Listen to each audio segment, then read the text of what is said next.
अस्सलाम वालेकुम व्यूअर्स। जी दोस्तों, आपने मेरे पीछे बोर्ड पढ़ लिया होगा। हमारा ऐन अल तवारा का विज़िट ख़त्म हो गया है, तो अभी ऐन अल तवारा से हम अपनी नई डेस्टिनेशन की तरफ चलेंगे। अपनी नई डेस्टिनेशन क्या है आपने हमारी 3D वीडियो में देख ली होगी कि ऐन अल तवारा से अभी हम जाएंगे नखल फोर्ट की तरफ। हमारा ऐन अल तवारा का जो विज़िट है वो फिनिश हुआ। अभी हम ऐन अल तवारा से जाएंगे सीधे नखल फोर्ट की तरफ। नखल फोर्ट एक बड़ी फेमस प्लेस है। ये जो लोग ओमान में रहते हैं उनको तो पता है, और जो ओमान में नहीं रहते वो ज़रूर विज़िट करें नखल फोर्ट। नखल फोर्ट उन चंद एक फ़ोर्ट में से है जो कि ओमान की तारीख़ का एक बहुत बड़ा हिस्सा है। ये ऐन अल तवारा जी, ये निकले हम ऐन अल तवारा के गेट से। बैठेंगे हम अपनी गाड़ी में, तो चलेंगे अब हम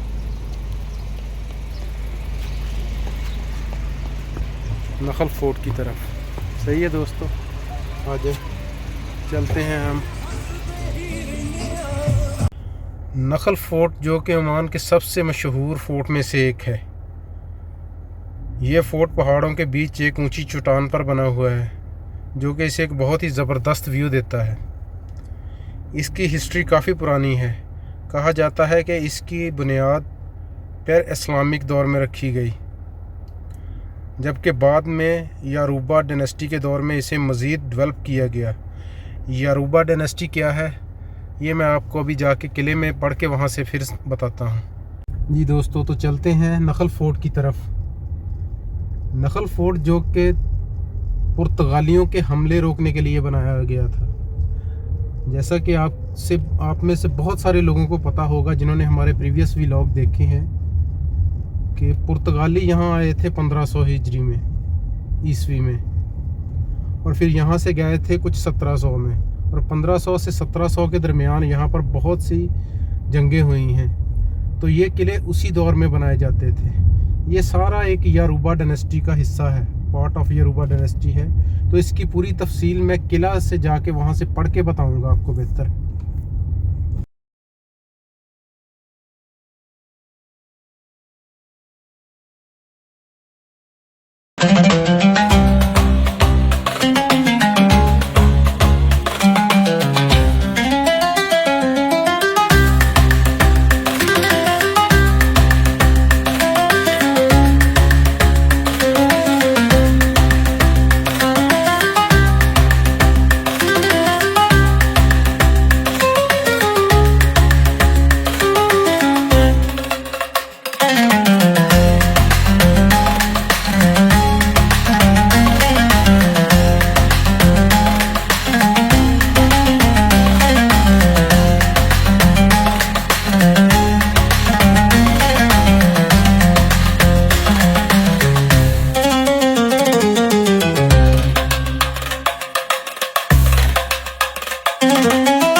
फाइनली हम पहुंच गए हैं नखल फोर्ट में। नखल फोर्ट तारीख के सबसे फेमस किलों में से एक है। ये सिर्फ पत्थर नहीं बल्कि तारीख है ओमान की। नखल फोर्ट जो कि बना था यारूबा डायनेस्टी के दौर में।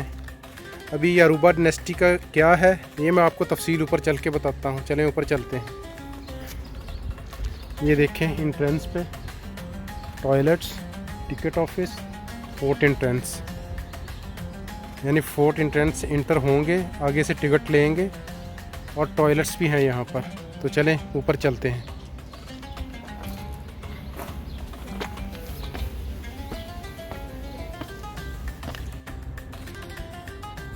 जी दोस्तों, यारूबा डायनेस्टी क्या है? यारूबा डायनेस्टी वो दौर था जब पुर्तगालियों की हुकूमत थी ओमान के साहिली इलाकों पर। तो उस दौर में किले बनाए जाते थे फ़ौजी हमलों को रोकने के लिए और डिफेंस के लिए। तो ये किला भी उसी तारीख का एक हिस्सा है। और ये जो यारूबा डायनेस्टी दौर था ये किस किंग के दौर में था, किस बादशाह के दौर में था? चलें ऊपर चलते हैं, मैं फिर आपको ऊपर बताता हूँ।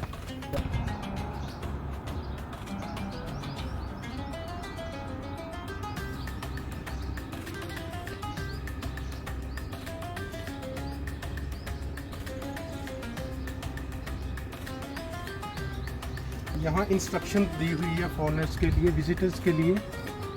पे द टिकट्स, टिकट लें। अपने पास अगर कोई लगेज है, बैग है, वो वहाँ पर आप जमा करवा दें। स्मोकिंग अलाउड नहीं है यहाँ पर।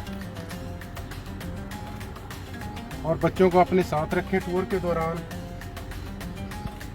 और हाइट पर जाएं तो उसके लिए थोड़ा भी केयरफुली जाएं। तो अभी मैं आपको यारूबा डायनेस्टी के बारे में बताता हूँ। किले की एंट्रेंस पे खड़े हैं हम। किले के अंदर जाने से पहले मैं आपको यारूबा डायनेस्टी का दौर जो है उसके बारे में थोड़ा एक्सप्लेन कर दूँ।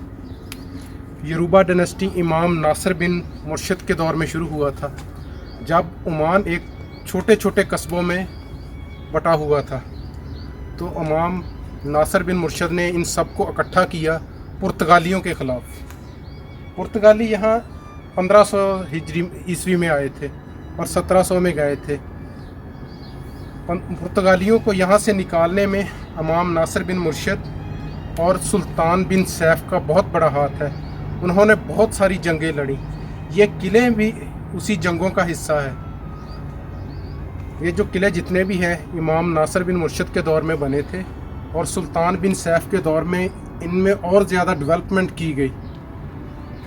तो ये किला तारीख़ का बहुत ही ख़ास पार्ट है, ख़ासकर ओमान की तारीख़ का बहुत ही ख़ास पार्ट है। इन किलों की वजह से यहाँ से पुर्तगालियों को निकाला गया।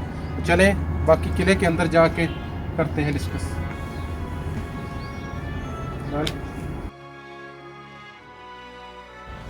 किले से अंदर इंटर होते ही राइट और लेफ़्ट दोनों साइड में सिटिंग एरिया है और थोड़ा सा आगे टिकट काउंटर है।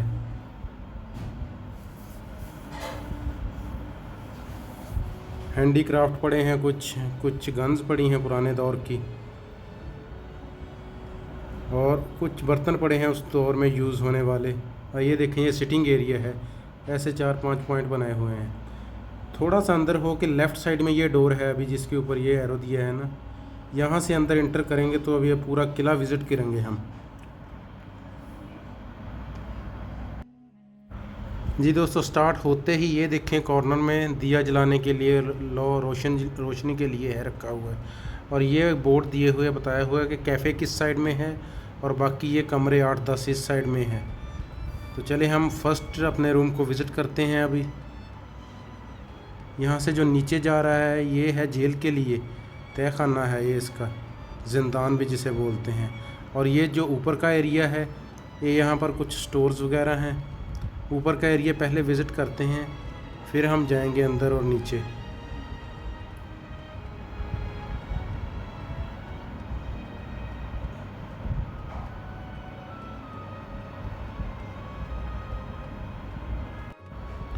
आप देख सकते हैं ये किले की सारी दीवारें उस वक़्त की मिट्टी और पत्थर से बनाई हुई हैं। ये देखें, ये मट्टी सीमेंट से ज़्यादा मजबूत है। ये हमारा फर्स्ट रूम आ गया है।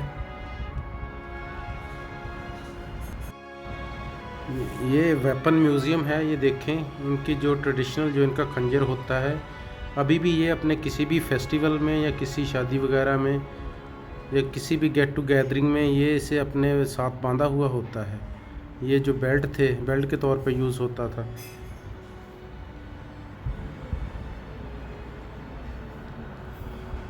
ये बहुत सारे ऐसे औज़ार हैं जिनका मुझे नाम भी नहीं आ रहा उस दौर में। ये देखें, अभी ये गन्स हैं यूज़ होने वाली दौर के हिसाब से।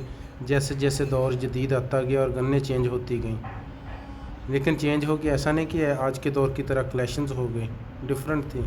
अभी ये आ गया स्टोर,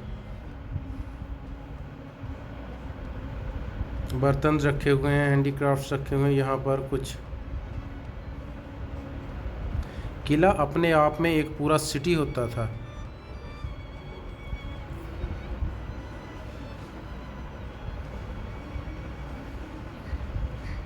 किले की दीवारें इतनी मजबूत होती थी, 24-24 इंच की, 36 की, 48 इंच की, यानी 3-3 फुट चौड़ी दीवार है कि उसके ऊपर भाग सकते हैं। अभी हम ऊपर जाएंगे तो आपको पता चलेगा।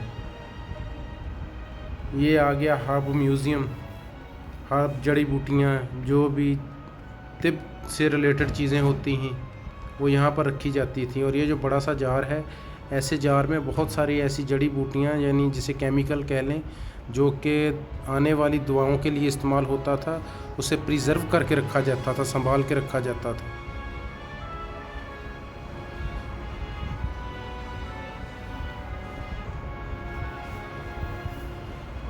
देखें, ये किला ये पूरा पत्थर से बनाया हुआ है। ये चट्टान है जो बीच में आ गई है, जिस चट्टान के ऊपर मैंने शुरू में जिक्र किया था ना कि ये किला चट्टान के ऊपर है। देखिए किस कदर महारत से उन्होंने एक चट्टान के ऊपर किला खड़ा कर दिया। उस तरफ वो डिफेंस रूम है कोने में, फ्लैग के साथ, जो ऊपर वाला फ्लैग है।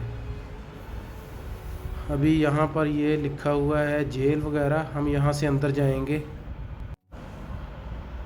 यहाँ से अंदर चलते हैं हम।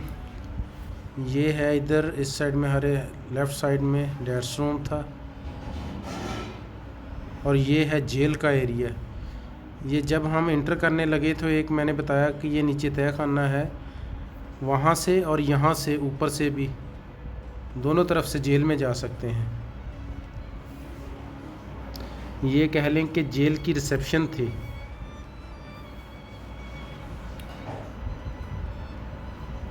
ये उस दौर की लाइट्स, हमारे जो लोग हैं जो गांव देहात में रहते रहे हैं पुराने, उनको पता है इसके बारे में। ये आगे मीटिंग रूम, मिलने के लिए, जो भी कोई अटेंडेंस मिलने के लिए आता था कैदी को, तो यहाँ पर बैठते थे, और कैदी नीचे तय खाने में रखे जाते थे।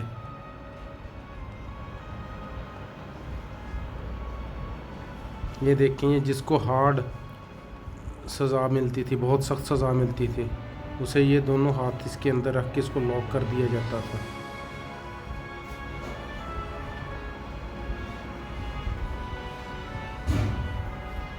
बाहर निकलते हैं यहाँ से।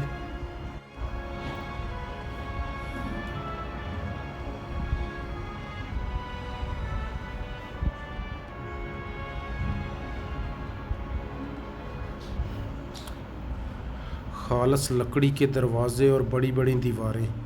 यकीन करें, इंसान किले के अंदर में आता है तो अपने आप को हज़ारों साल पीछे उसी दौर में महसूस करता है।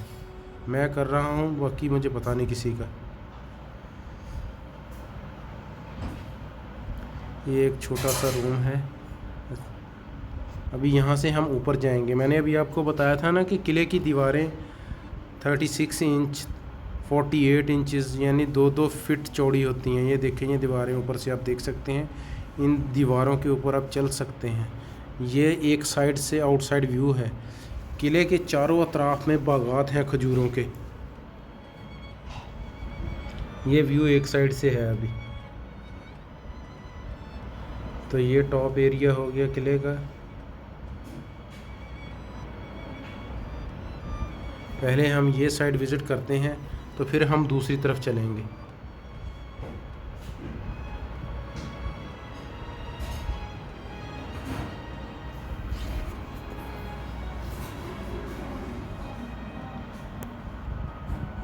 ये वो एरिया है जो जेल से कनेक्ट करता है, जिससे ज़िंदान कहा जाता था।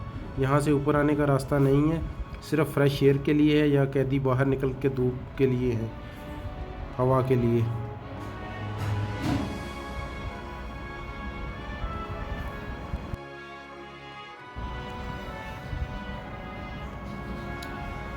और अभी हम चलते हैं किले के टॉप पे।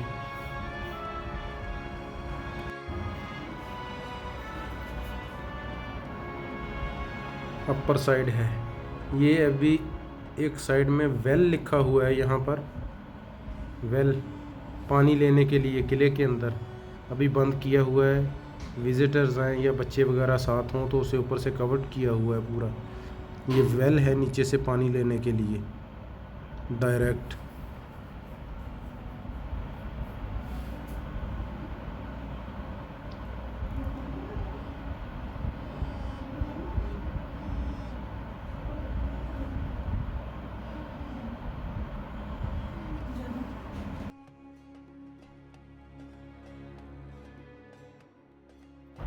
ये भी इस तरफ एक सीक्रेट वेल है नीचे। वेल नहीं यानी ज़िंदान ही कह सकते हैं आप। इसमें सीढ़ी अंदर जाती है, बंद किया हुआ है। ये देखें ये दीवार कितनी चौड़ी है इसकी, इस यहाँ से। और ये है लाइब्रेरी। जैसा कि मैंने आपको बताया कि पूरा किला अपने आप में एक पूरा सिटी होता था, अंदर हर फैसिलिटी मौजूद होती थी। ये लाइब्रेरी है।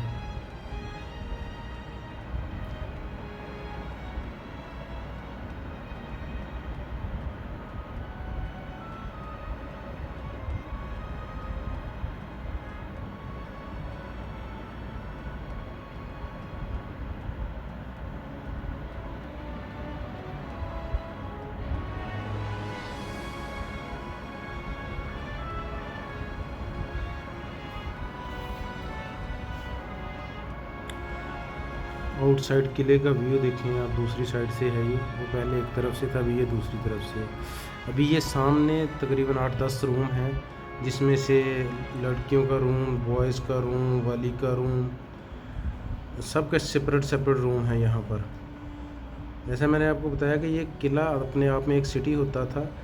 अंदर ही इसके हकीम होते थे, जिसे तबीब, डॉक्टर वगैरह बोलते हैं। अंदर ही इसके लाइब्रेरी होती थी। अंदर ही ज़रूरियात ज़िंदगी की हर चीज़ होती थी, क्योंकि जब अपने आप को किले में महफूज किया जाता था तो हमले रोके जाते थे पुर्तगालियों के, और उनको जवाब दिया जाता था। इसीलिए इनको इतना स्ट्रॉन्ग, इतना मज़बूत इनकी दीवारें बनाई जाती थी।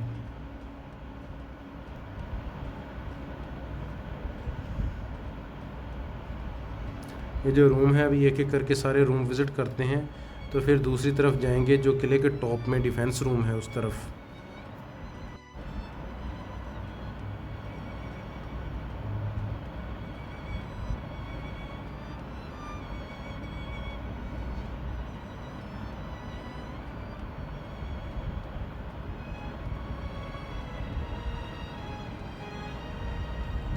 ये फर्स्ट रूम आ गया, गर्ल्स रूम।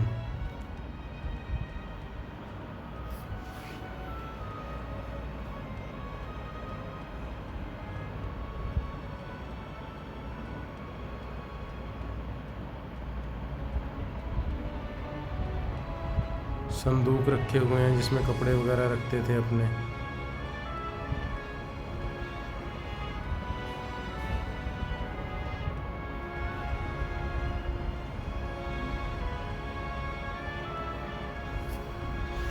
चार पाई है उस दौर की, ये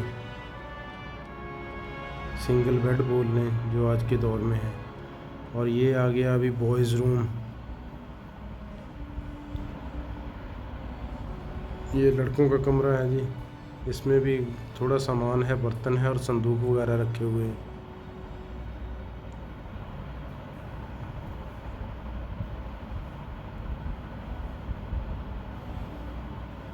और ये है डाइनिंग रूम, खाना खाने के लिए। देखें बर्तन रखे हुए हैं साइड में बैठने के लिए।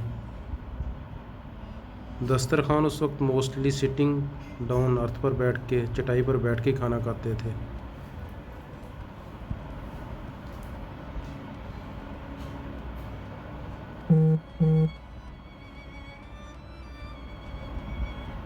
और ये आ गया वली का रूम। वली मुझे भी नहीं पता था, यहाँ आके ये लफ्ज़ मैंने फ़र्स्ट टाइम सुना है, वली रूम। वाली या वली जो भी है करेक्ट कर दीजिएगा।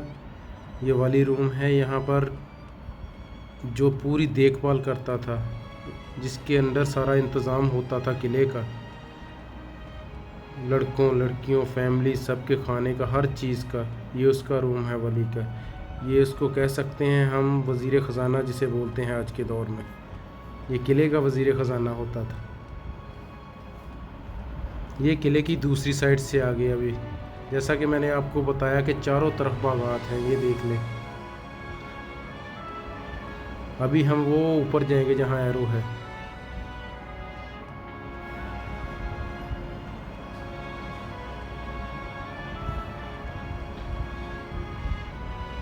ये जो दोनों कमरे हैं, ये एक छोटा कमरा, एक वो ऊपर कमरा, ये सारे डिफेंस रूम कहे जाते हैं। इनके अंदर पुराने दौर की वो जो टैंक, जो तोपें बोली जाती हैं, वो पड़ी हैं दूर से आने वाले लोगों को देखने के लिए, और हमले के दौरान यहाँ से जवाबी कार्रवाई करने के लिए।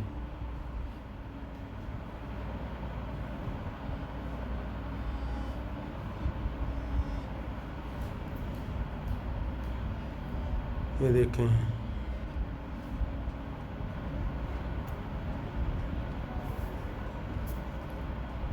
विज़िट के लिए, चेक करने के लिए बैक साइड। किले के चारों अतराफ में ऐसे गुंबदनुमा कमरे होते हैं और हाइट पे होते हैं सबसे ज़्यादा। दूसरी साइड पे भी थी, ये देखें अंदर तोप भी पड़ी है। और ये देखें, ये अपने आप में ख़ुद एक वेंटिलेशन सिस्टम भी है यहाँ पर। बड़ा हवा का बहुत अच्छा निज़ाम है। इतनी गर्मी में भी, आज गर्मी बहुत है, फिर भी अंदर अच्छी हवा आ रही है, सिर्फ ये जो जालियाँ लगाई हैं। और ये जो छोटे छोटे लकड़ी के टुकड़े हैं, ये ऊपर जाने के लिए है, छत पर खड़े होकर दूर दराज देखने के लिए। ये बाहर से बाग का व्यू।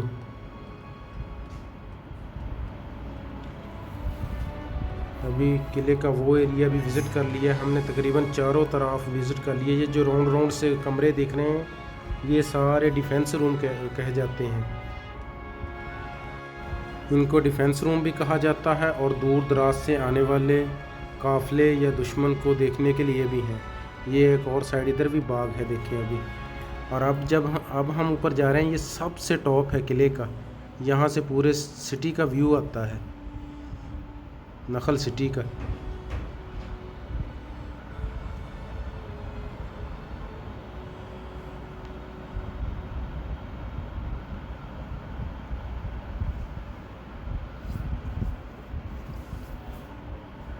सब जगह पे ये तोपें लाजम रखी हुई हैं, हर व्यू से, जहाँ से हम आने वालों को देख सकते हैं।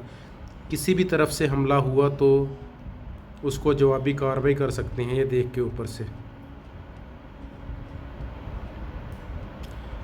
उम्मीद करता हूँ कि आज का हमारा ये व्लॉग आपको अच्छा लगा होगा। अगर तो आप हिस्ट्री, तारीख़ को पसंद करते हैं तो हमारे साथ जुड़े रहिए। आपको 4000 के करीब अफलाज देखने को मिलेंगे यहाँ पर, और लातादाद छोटे बड़े कैसल्स देखने को मिलेंगे। हम आपको तारीख़ के उस दौर में ले जाएंगे जिसका आपने तसव्वुर भी नहीं किया होगा। ये देखें किले को, आपको ऐसा ही लगेगा कि आप जैसे तारीख़ के 2000 साल पुराने दौर में जी रहे हैं। और व्यू देखें कितना प्यारा है, बाहर से बागात, किले के चारों तरफ ज़बरदस्त बागात हैं, और इनको पानी मिलता है अफलाज से। ये छत है किले का टॉप।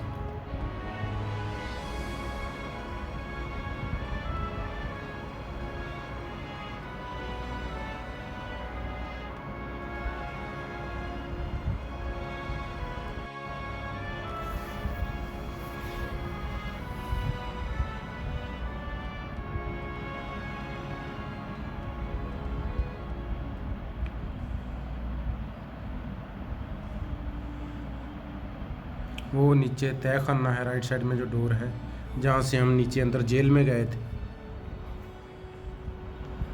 और ये टॉप और लास्ट कमरा है हमारा। इसके बाद हमारा पूरा किला विज़िट मुकम्मल हो जाएगा तकरीबन। ये देखें, ये भी इस तरफ चट्टान अंदर ही है। किस महारत से इन्होंने किला बनाया है, रियली अमेजिंग है ये, कि इस चट्टान को अंदर ही इस किले में कवर कर दिया है।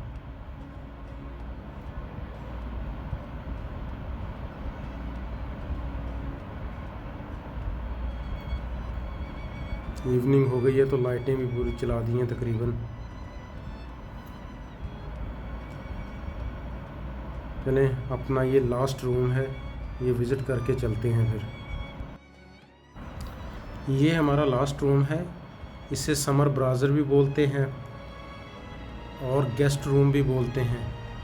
ये चूँकि ये बहुत लंबा है और मेहमानों के लिए ये तकिए रखे हुए हैं। गेस्ट आते थे तो स्पेशली बेड नहीं लगते थे, इसी पर कारपेट पे सो जाते थे। उम्मीद करता हूँ आपको हमारा ये व्लॉग अच्छा लगा होगा। Thank you very much, thanks for watching.